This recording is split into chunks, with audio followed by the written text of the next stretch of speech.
Halo gengers, balik lagi di Alur-Alir Film.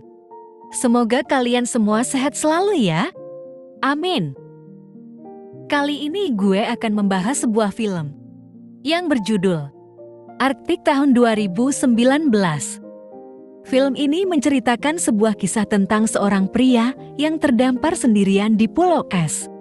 Ia survival sendirian dan bertahan dari cuaca yang ekstrim di Pulau Es tersebut. Mencari cara agar dirinya bisa keluar dari pulau itu. Daripada banyak bocit tek-tek bengek, mari kita simak langsung filmnya. Namun sebelum itu, jika kalian suka video ini, mohon di-subscribe dulu ya. Dan mari kita mulai filmnya. Film diawali di sebuah pulau es di Kutub Utara. Terdapat seorang pria yang sedang ngagusruk-gusruk tanah menggunakan linggis. Pria tersebut ternyata sedang membuat sinyal bantuan di hamparan tanah yang tertutupi es tersebut. Kita ulik dulu siapa dia, gengs. Dia adalah seorang pilot penerbangan yang terdampar di pulau es ini disebabkan karena mesin pesawat mendapati kerusakan sehingga membuat si pilot terpaksa harus melandaskan pesawatnya. Nama pria ini tergolong unik. Ia mempunyai nama Overgaard. Kita bisa panggil dia dengan sebutan OV ya gengs. Untuk bertahan hidup di tempat dingin seperti ini, OV diharuskan untuk memancing ikan di sebuah danau yang beku. Namun betapa sialnya, OV tidak memiliki peralatan memasak dan tidak memiliki sumber api sebagai kompor untuk memasak ikan tersebut. Wayahna, OV harus mukbang mentah-mentah ikan-ikan itu. Iuh, betapa menjijaikan bukan? Selain itu, OP memiliki pelacak sinyal radio. Alat itu sangatlah berguna untuk OP mencari bala bantuan.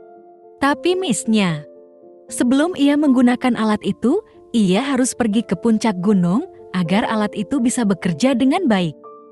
Memperlihatkan bagaimana cara ia menggunakan alat tersebut. Alat tersebut cukup mudah digunakan. Ia cukup memutar-mutarkan tuas dinamo di alat tersebut. Jika lampu indikator menyala berwarna hijau, itu menandakan ada sebuah pesawat yang sedang melintas di dekatnya. Namun sialnya, selama OP memutar tuas itu, belum ada tanda-tanda indikator berwarna hijau. OP pun memutuskan untuk pulang ke bangkai pesawat. Dikarenakan suhu di sana semakin memburuk.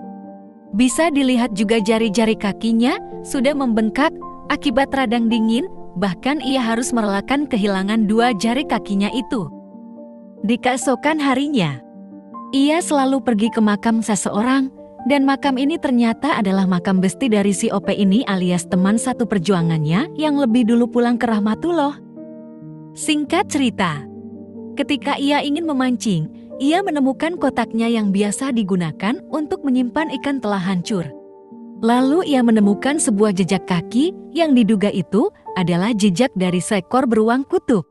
OP yang ketakutan langsung pulang ke bangkai pesawat. Beberapa saat kemudian, ia memutuskan untuk mendaki gunung lagi. Ia berharap kali ini ada sinyal pesawat yang dekat dengan posisi dirinya. Namun masih sama dengan hari-hari sebelumnya. Ia masih belum menemukan adanya lampu indikator hijau yang menyala. Sungguh memprihatinkan sekali hidupnya ini, gengs. Ketika ia ingin beranjak pulang, tiba-tiba saja lampu indikator berubah menjadi hijau. Sontak ia pun sangat bahagia. Ia mencari-cari di mana helikopter itu akan datang. Ia menyalakan suar untuk menarik perhatian heli itu. Helikopter itu pun mendekati dirinya. Namun kejadian tidak terduga, tiba-tiba ada badai kencang ke arah heli itu hingga membuat heli kehilangan keseimbangan. Heli itu pun jatuh menghantam tanah dengan keras. Opi pun langsung berlari ke arah heli itu. Ia berusaha menyelamatkan pilot dan kopilot, namun sangat disayangkan si pilot harus tewas di tempat dan si kopilot berhasil selamat. Kopilot yang seorang cewek itu langsung mendapat penanganan khusus oleh si OP. Hei, jangan berpikiran yang enggak-enggak ya. Opa hanya mengobati luka si cewek tersebut Untungnya ada sebuah kotak peti gaka di heli itu, jadi Ope bisa membalut luka-luka di tubuh si cewek ini. Keesokan harinya, Ope mengajak si cewek tersebut untuk pergi ke bangkai kapalnya, karena di sana akan lebih aman daripada berada di sini.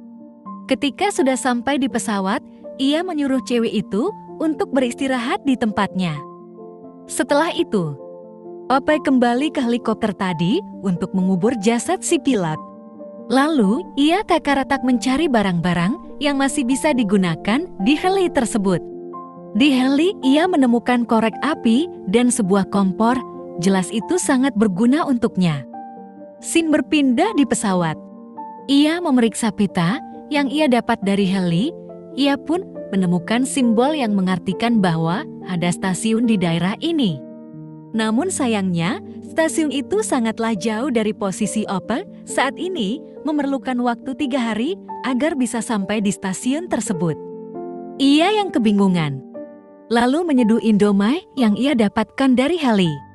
Tentu Ope sangat senang makan Indomie itu karena ia sudah bosan makan daging ikan mentah terus.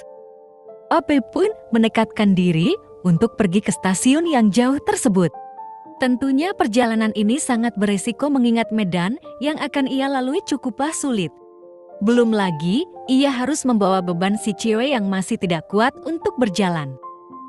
Setelah semua barang-barang selesai dipacking, ia memulai untuk pemberangkatannya menuju stasiun. Ia harus kuat dan bersabar karena harus menarik tandu yang dipakai untuk membawa si wanita. Singkat cerita, setelah berjalan cukup jauh, jamnya berbunyi yang menandakan malam hari akan segera tiba. Ia langsung menggali segundukan salju untuk mengubahnya menjadi sebuah tempat untuk berkemah. Kreatifnya boleh juga nih si Ope. Keesokan harinya, ia pun dikejutkan oleh sebuah bukit yang sangat curam di hadapannya. Ia kebingungan karena ia sama sekali tidak melihat adanya sebuah bukit di peta yang ia miliki.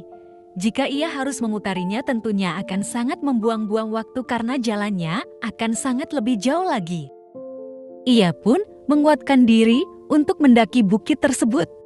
Bisa dilihat Ope sangat kesulitan saat mendaki dikarenakan ia juga harus membawa beban yang cukup berat. Dirasa tidak kuat lagi, Ope memutuskan untuk mengambil jalan memutari bukit. Singkat cerita, hari pun mulai gelap. Ia harus mencari kembali tempat untuk ia berlindung. Beruntungnya ia menemukan sebuah gua kecil untuk mereka beristirahat. Baru saja Ope ngelenyap, terdengar suara gaduh di luar gua. Dan tiba-tiba, ia langsung direwaskan oleh kemunculan beruang kutub yang sudah ada di hadapan matanya. Ope pun mengambil suar untuk mengusir beruang tersebut. Dan alhamdulillahnya beruang itu sangat takut terhadap api, sampai-sampai beruang itu lari terbirit-birit meninggalkan mereka. Keesokan paginya, mereka melanjutkan perjalanan. Di tengah-tengah perjalanan mereka diuji kembali ketika ada badai yang mendadak datang. Ia tidak mempunyai banyak waktu untuk mencari tempat berlindung. Terpaksa ia menggunakan sleeping bag untuk berlindung dari hembusan angin yang kencang. Setelah badai itu selesai, mereka melanjutkan kembali perjalanannya. Singkat cerita, jamnya kembali berbunyi, menandakan malam akan segera tiba. Ia memutuskan untuk berhenti di sebuah bebatuan untuk bermalam di sana. Sayangnya, kompor yang biasa mereka gunakan untuk memasak sekaligus menghangatkan tubuh mereka mati karena kehabisan gas. Ia pun terpaksa membakar sleeping bag-nya untuk menghangatkan tubuh mereka yang akan menjadi es batu. Keesokan harinya, ia mengecek kondisi si wanita yang ternyata kondisinya semakin memburuk. Melihat kondisinya sudah separah ini, Ope berpikir bahwa wanita tersebut sudah tidak bisa lagi diselamatkan. Ope pun dengan berat hati harus meninggalkan wanita tersebut. Ketika ia akan pergi, tiba-tiba ia terjeblos ke suatu lubang yang cukup dalam sampai membuat wajahnya terluka dan kakinya terjepit di sebuah bebatuan. Meskipun ia sudah berusaha untuk melepaskan kakinya, ternyata kakinya sama sekali tidak bisa untuk digerakkan. Nasib oh nasib, sungguh pilu kali penderitaannya, kali ini, duh. Tidak mau menyerah, ia pun kembali mencoba untuk melepaskan kakinya dari bebatuan tersebut. Dengan sisa tenaga yang masih ia miliki, ia terus memaksakan kakinya sampai bisa dilepaskan. Akhirnya ia bisa terbebas dari bebatuan itu. Walaupun harus menahan rasa sakit yang sangat perih. Dengan menahan rasa sakit, ia berusaha keluar dari lubang tersebut. Ia kembali kepada si wanita yang baru saja ia tinggalkan. Ia menyadari bahwa ia diberi karma karena telah meninggalkan si wanita ini. Untungnya si wanita masih hidup. Opi pun langsung meminta maaf karena sudah meninggalkan dirinya. Singkat cerita, Ope pun melanjutkan perjalanan sambil menahan rasa sakit di kakinya ditambah perjalanannya yang masih sangatlah jauh. Ingin rasanya menyerah dengan keadaan ini. Ia berharap datangnya sebuah keajaiban. Dan benar saja keajaibannya itu langsung muncul di hadapannya. Ia melihat ada 2 orang dari arah kejauhan. Dengan cepat, ia membawa si wanita itu ke puncak. Berharap mereka bisa mendengar teriakan Ope. Dirasa teriakannya belum cukup, ia menyalakan sisa suar miliknya. Namun usahanya itu sia-sia saja. Karena jarak mereka yang cukup jauh, mereka tidak melihat ke arah Ope. Tidak ada respon dari mereka. Mereka pun akan beranjak pergi menaiki helikopternya. Sangat disayangkan kesempatan mereka untuk selamat sudah hilang. Melihat kondisi mereka yang sudah tidak sanggup lagi melanjutkan perjalanan, mereka hanya bisa pasrah. Namun kejadian berikutnya sungguh sangat tidak bisa diduga. Di saat-saat terakhir, helikopter yang barusan pergi terlihat kembali lagi untuk menyelamatkan mereka berdua. Dan film pun berakhir membagongkan. Andaikan sutradara ngasih durasi 10 menit lagi aja, filmnya pun akan berakhir dengan ending yang bahagia. Malah ngegantung deh endingnya kalau kayak gini mah. Jika kalian suka film ini, jangan lupa di like and subscribe ya. Follow juga TikTok Alur Alir Film. Sekian dan terima kasih telah menyaksikan video ini. Gue pamit undur diri. Bye-bye Alur Lovers.